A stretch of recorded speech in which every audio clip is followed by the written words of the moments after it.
बाद हरियाणा के अंदर बहुत ही खतरनाक जो है तो धुंध पड़ रही है और मैं आया रहा था घूमवा के लिए।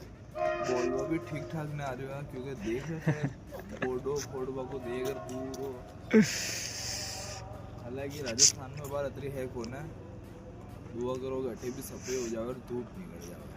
बाकी बहुत ही ज़्यादा हालत खराब है, देख सकते ऊपर तिरंगा वो भी नजर को ना आ रहा है, बहुत हालत खराब है। मैंने दूसरी साइड जाना है पर भटीले कुछ दिखाई नहीं दे रही है और भटीले चावा भटीले दिखाई नहीं दे रहा है। बहुत जबरदस्त थोड़ा सीन है भाई।